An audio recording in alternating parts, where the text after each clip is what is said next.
Shabbat Shalom.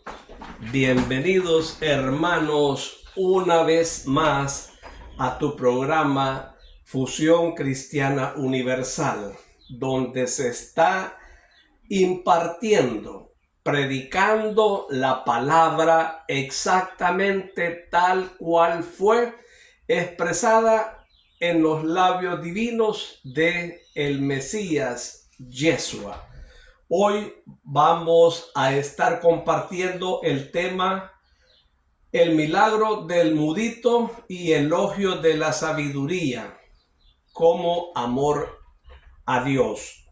Esto sucedió allá en Gabaón, Israel, exactamente hace más de 20 siglos. Por lo tanto, hoy, para que tú entiendas y estés en esa frecuencia espiritual, tienes que cerrar tus ojos meditando esta palabra. Así estarás transportándote a ese lugar de Gabaón donde el maestro impartió este milagro y enseñó sobre la sabiduría. Iniciamos.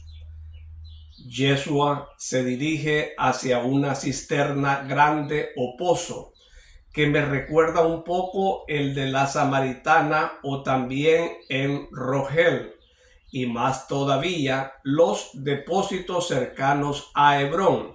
Hay allí mucha gente, quienes se apresuran a tomar mucha agua para el sábado, que ya está cerca, quienes concluyen los últimos tratos, quienes habiendo terminado ya sus ocupaciones, se entregan al descanso del sábado. Entre estos, los 8 apóstoles que anuncian al maestro y ya han tenido éxito, porque veo que traen a enfermos y se congregan mendigos y otras personas vienen de sus casas.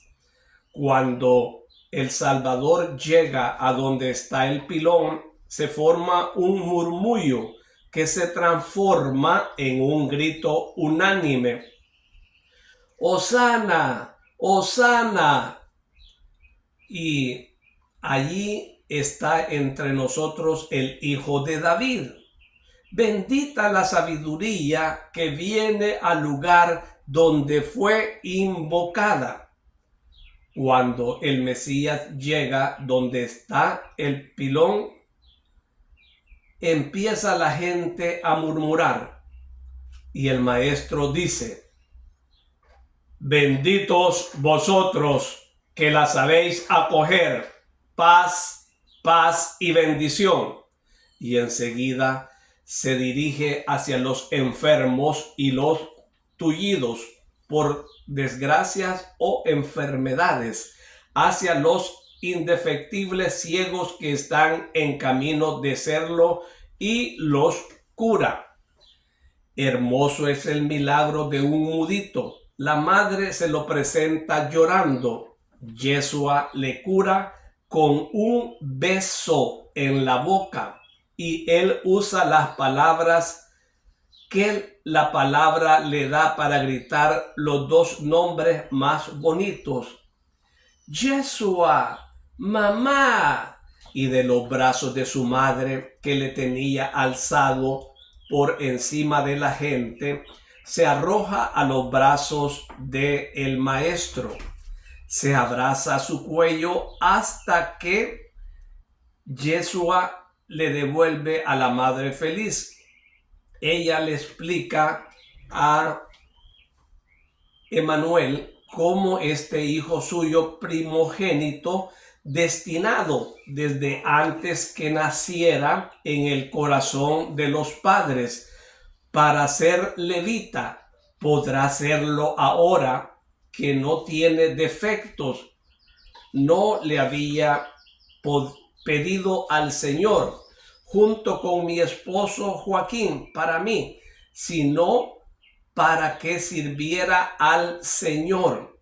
y no he podido para él la palabra para que me llamase madre y me dijera que me quiere.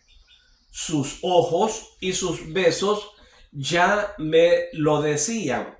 La pedía para que pudiera, como cordero sin defecto, ser consagrado enteramente al Señor y alabar su nombre.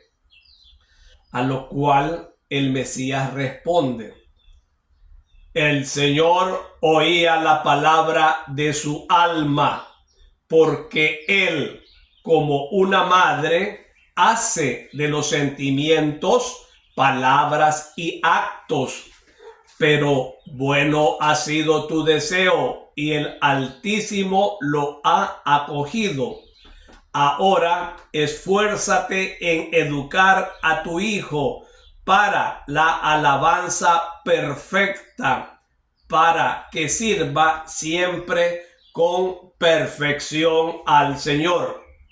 Sí, Rabí, pero dime tú, ¿qué es lo que debo hacer?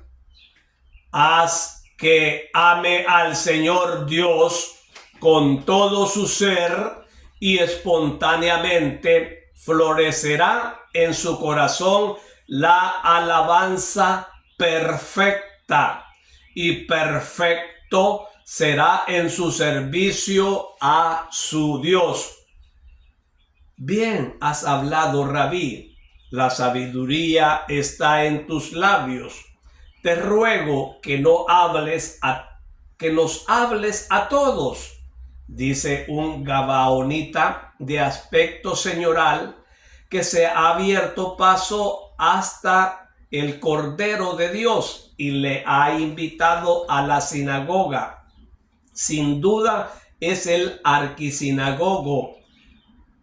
Yeshua se dirige hacia ella, seguido de todos, y dado que es imposible hacer que entren todos los de la ciudad, mas los que ya estaban con él, acepta el consejo del jefe de la sinagoga de hablar desde la terraza de su casa, contigua a la sinagoga, una casa ancha y baja, fajada por dos lados por el verde tenaz de una espaldera de jazmines, y se propaga por la plaza la muchedumbre y por las tres calles que en ella desembocan, mientras un pequeño mar de cabezas está con la cabeza alzada escuchando.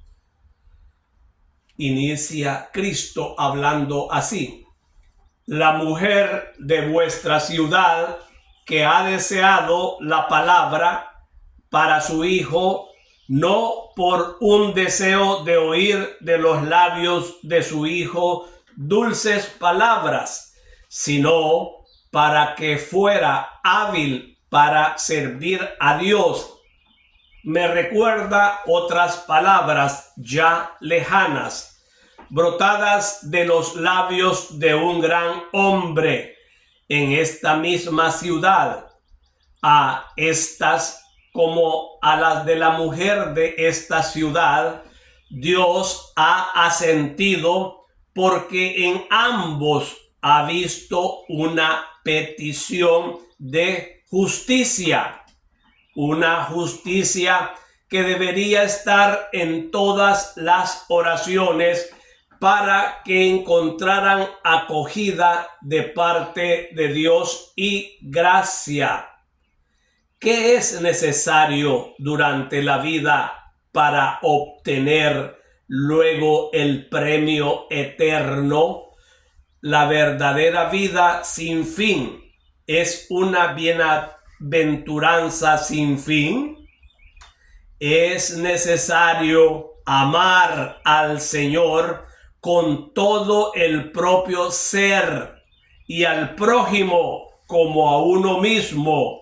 Y esta es la cosa más necesaria para tener a Dios por amigo y obtener de él las gracias y bendiciones.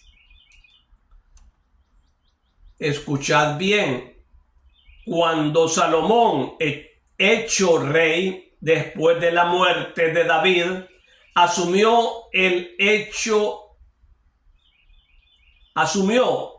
de hecho el reino, subió a esta ciudad y ofreció un gran sacrificio de víctimas. Y esa noche se le apareció el Altísimo y le dijo: pídeme lo que desees de mí. Gran benignidad por parte de Dios, gran prueba por parte del hombre, porque a todo don le corresponde una gran responsabilidad por parte de quien lo recibe. Responsabilidad que es tanto mayor cuanto mayor es el don. Y esta es una prueba del grado de formación alcanzado por el Espíritu. Si un espíritu favorecido por Dios, en lugar de perfeccionarse, desciende hacia la materialidad, ha fallado la prueba y muestra con esto su no formación a su parcial formación. Hay dos cosas que son índice del valor espiritual del hombre: su modo de comportarse en la alegría y el modo de comportarse en el dolor. Solo el que está formado en la justicia sabe ser humilde en la gloria, fiel en la alegría, agradecido y constante aún después de haber obtenido algo, aún cuando no desea ya nada más. Y solo el que es realmente santo sabe ser paciente y seguir siendo amante de su Dios cuando las penas se ensañan con él. Maestro, ¿puedo preguntarte una cosa?, dice uno de Gabaón. Habla. Todo lo que dices es verdad. Y si he comprendido bien, quiere decir que Salomón superó la prueba felizmente, pero luego pecó. Ahora dime, ¿por qué Dios le favoreció tanto si luego iba a pecar? Sin duda, el Señor conocía el futuro pecado del rey. Y entonces, ¿por qué le dijo: pídeme lo que quieras? ¿Fue un bien o un mal? Siempre un bien, porque Dios no cumple acciones malas. Pero has dicho que a todo don corresponde una responsabilidad.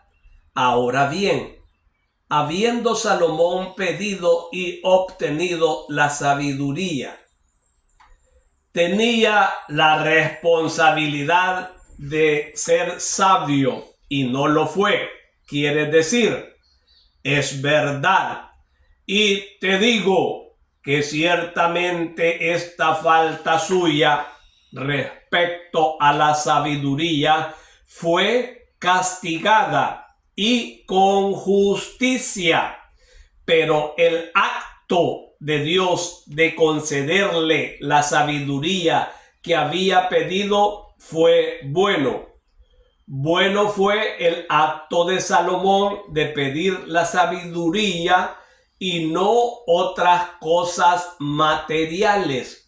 Y puesto que Dios es Padre y es justicia, en el momento del error, buena parte de error lo perdonó, teniendo presente que el pecador en el pasado había amado la sabiduría más que a ninguna otra cosa o criatura.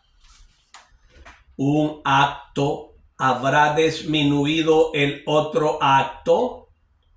Una buena acción hecha antes del pecado permanece y vale para el perdón. Pero cuando el pecador, después del pecado, se arrepiente, por esto os digo que no dejéis pasar la ocasión de llevar a cabo buenas acciones para que sean como monedas para pagar vuestros pecados, cuando por gracia de Dios de ellos os arrepentís. Las acciones buenas, aunque parezcan pasadas y por tanto se pueda pensar equivocadamente que ya no fermentan en nosotros y crean nuevos estímulos y fuerzas para cosas buenas, están siempre activas, aunque solo sea con el recuerdo que resurge desde el fondo de un alma humillada y suscita una añoranza del tiempo en que la persona era buena. Y la añoranza es a menudo un primer paso por el camino de regreso a la justicia. Yo he dicho que incluso un vaso de agua dado con amor a un sediento no quede sin premio.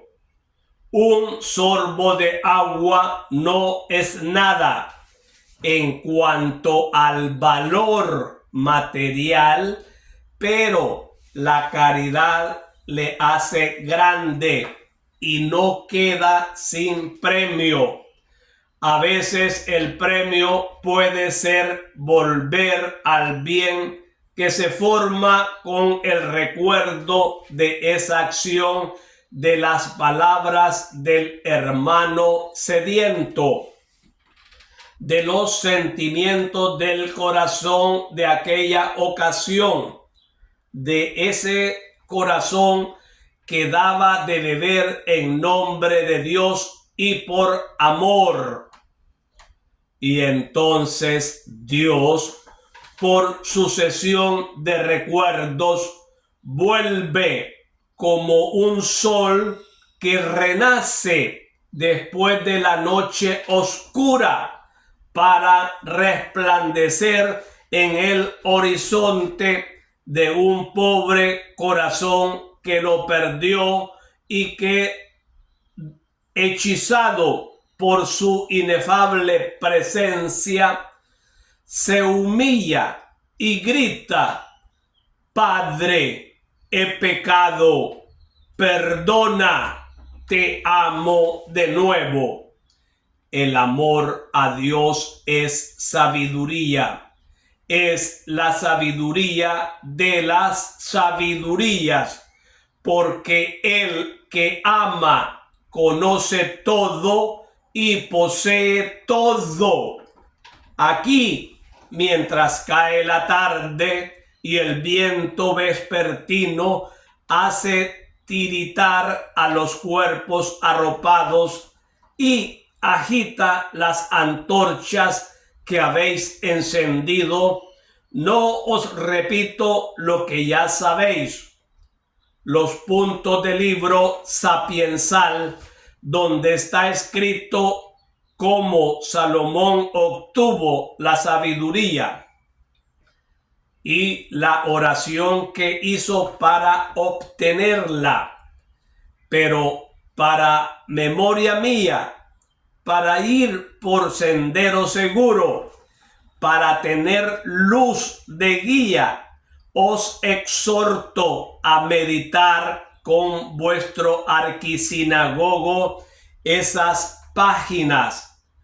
El libro de la sabiduría debería ser un código de vida espiritual, como una mano materna debería guiaros e introduciros en él al perfecto conocimiento de las virtudes y de mi doctrina, porque la sabiduría me prepara los caminos y hace de los hombres de corta vida e incapaces de entender los juicios y las leyes, siervos e hijos, siervas de Dios, los dioses del paraíso de Dios. Buscad sobre todo sabiduría para honrar al Señor y oír que Él en el día eterno os dice: porque has estimado sobre todo esto y no riqueza, bienes, gloria, larga vida, ni triunfo sobre los enemigos, te sea concedida la sabiduría, o sea, Dios mismo, porque el espíritu de sabiduría es espíritu de Dios.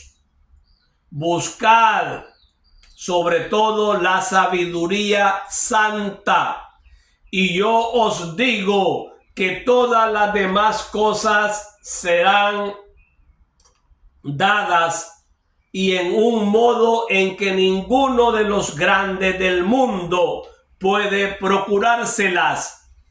Amad a Dios, preocupaos solo de amarle, amad al prójimo vuestro para honrar a Dios, consagraos al servicio de Dios, a su triunfo en los corazones. Convertid a quien no es amigo de Dios, convertidlo al Señor. Sed santos, acumulad las obras santas para defensa de vuestra contra las posibles debilidades del ser creado. Sed fieles al Señor, no critiquéis ni a los vivos ni a los muertos, pero esforzaos en imitar a los buenos, y no para alegría vuestra terrena, sino para alegría de Dios. Pedid al Señor gracias y os serán dadas. Vamos, mañana oraremos juntos y Dios estará con nosotros. Y Yeshua los bendice y los despide.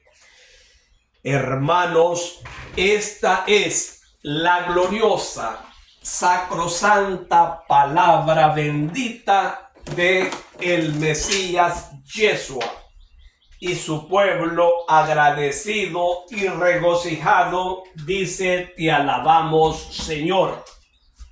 Hermanos, qué bello, qué día tan memorable estar volviendo a oír y ante todo escuchar esas palabras que salieron de esa boca divina, esa palabra hecho verbo.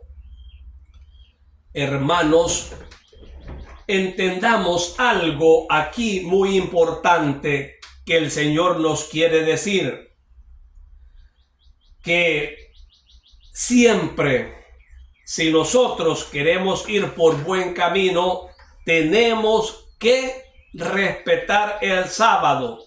Como dice acá, dice, hay allí mucha gente quienes se apresuraron a tomar mucha agua para el sábado, o sea, llevarla para sus casas, que ya está cerca. Dice, quienes habiendo terminado ya sus ocupaciones se entregan al descanso del sábado. ¿Qué significa entregarse al descanso del sábado? En cargar nuestra pila espiritual, cargar nuestro ser de ese conocimiento. ¿Y cómo lo podemos hacer? Lo podemos hacer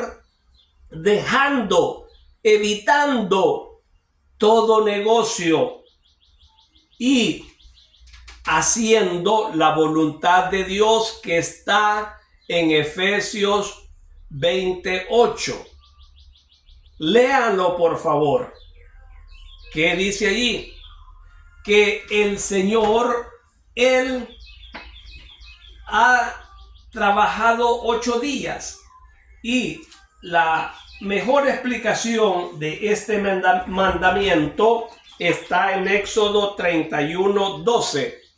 Yahvé habló así a Moisés: di a los israelitas, no dejéis de guardar mis sábados, porque el sábado es una señal entre mí y vosotros de generación en generación, para que sepáis que yo soy Yahvé, el que os santifico.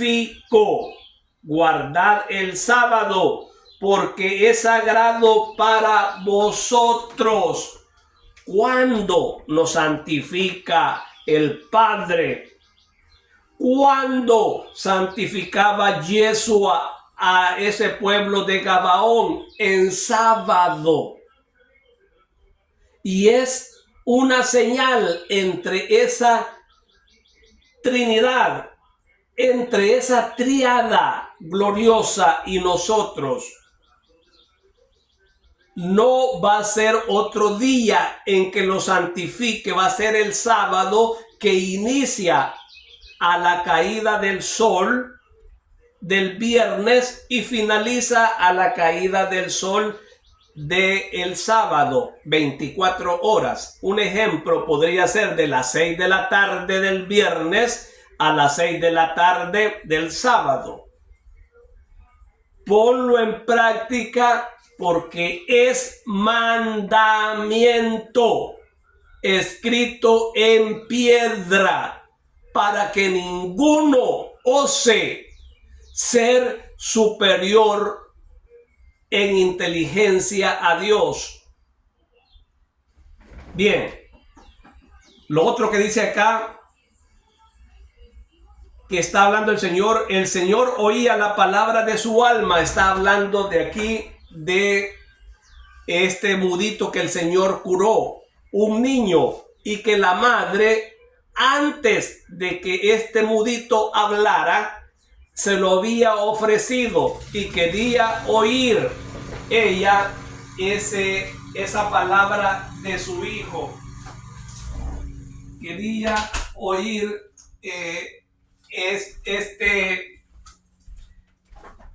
esta madre, la palabra madre.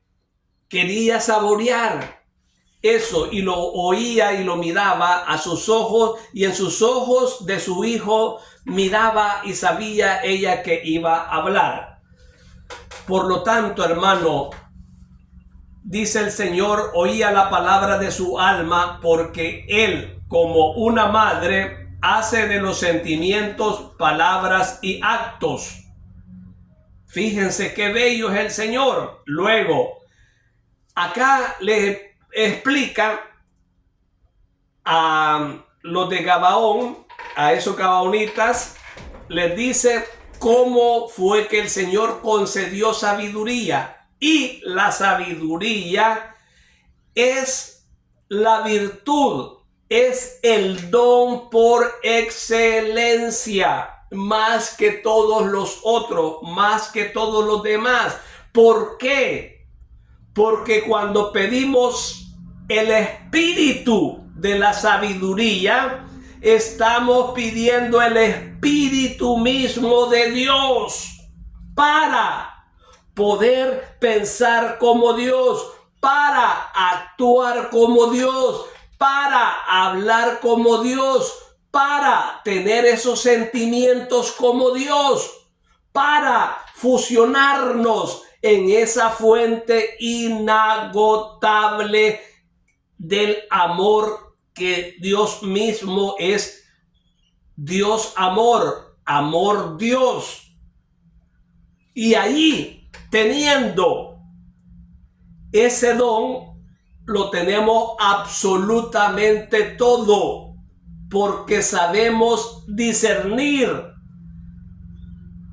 cuando una persona nos está tentando, cuando nos quiere timar, cuando nos quiere robar, porque tenemos total conocimiento sobre la sabiduría.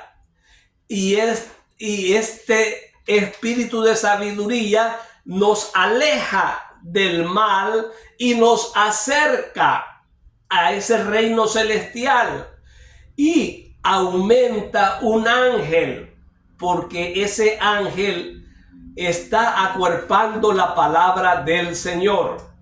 Hermanos, es bello saber que tenemos esa posición, ese posicionamiento de la sabiduría, solo si lo pedimos sobre las demás cosas. Aquí está hablando el Señor y expone acá, como estaba en Paralipómenos, capítulo 1, del 1 al 12, y también en Tercera de Reyes, del 4 al 15, y en Sabiduría del 8 al 17 y del 9 al 18. Esto es con respecto a ese diálogo, a esa conversación de Hachem, Dios Padre, y el rey Salomón. Y le dice: pídeme lo que desees de mí. Dice: gran prueba por parte del hombre, porque a todo don le corresponde una gran responsabilidad por parte de quien lo recibe. Responsabilidad que es tanto mayor cuanto mayor es el don. Y esta es una prueba del grado de formación alcanzado por el Espíritu. O sea, esta prueba, si tú te das cuenta y haces un test, un examen, autoexamen espiritual, y no has pedido tiempo atrás y no lo estás haciendo ahorita, es que tu formación espiritual está completamente decadente, baja. ¿Por qué? Porque el auténtico seguidor, el auténtico cristiano, el original, que sigue a esa triada divina, tiene que pedir la sabiduría, y a todo el que pide sabiduría se le es concedida, se le es dada, se le otorga. Así de sencillo. Para eso hay un libro que se llama el libro de la sabiduría en el Antiguo Testamento. Búsquenlo, búsquenlo, empápense, escudriñen, y de allí eso va a ser el trampolín, la plataforma de despegue para, leyendo esa palabra, meditarla, y meditándola vamos a abrir un cúmulo, un abismo de conocimiento exagerado que nos va a servir a nosotros, y la vamos a poner a disposición de los demás. Ese es lo bello de la sabiduría, que nos autoeduca y educa a los demás. O sea, nosotros somos como un tobogán que se desliza y nos ayuda, nos reprende, y también a los que nos escuchan. Esto es bello, hermanos. Hagamos como dice el maestro allá, que lo dio esto en Gabaón. La otra citación importante dice, hay dos cosas que son un índice de valor espiritual del hombre: su modo de comportarse en la alegría y el modo de comportarse en el dolor.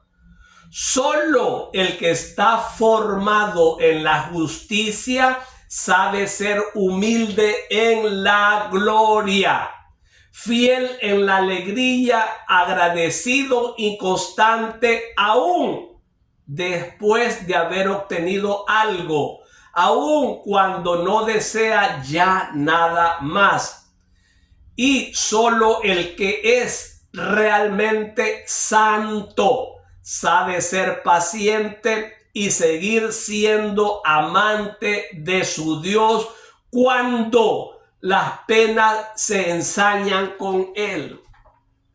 Este es lo bello de la sabiduría: saber disfrutar de lo óptimo, del gozo, y saber disfrutar del dolor, de la prueba. ¿Por qué? Porque eso te catapulta, te eleva, te lleva a que esa prueba tenga mérito en la otra vida. Y así, cuando estemos allá en la boda del Cordero, va a haber una corona frente a ti, y esa corona va a estar frente a muchos, y es ahí que nos vamos a ceñir esa corona, porque sufrimos con nuestro prójimo, que muchas veces nuestros hijos nos olvidaron, nos dejaron solos, nos abandonaron, nos dejaron a merced del pueblo. Y duele, porque esto motivan lágrimas, pero, estas lágrimas no caen al suelo, sino que Dios las recoge. Las recoge su justicia, porque estos malos hijos no han honrado al padre y a la madre. ¿Qué dice el cuarto mandamiento? Honrar padre y madre. ¿Y quién más que Yeshua? ¿Quién más que él honró a su madre, la Virgen María, y a su padrastro putativo, San José?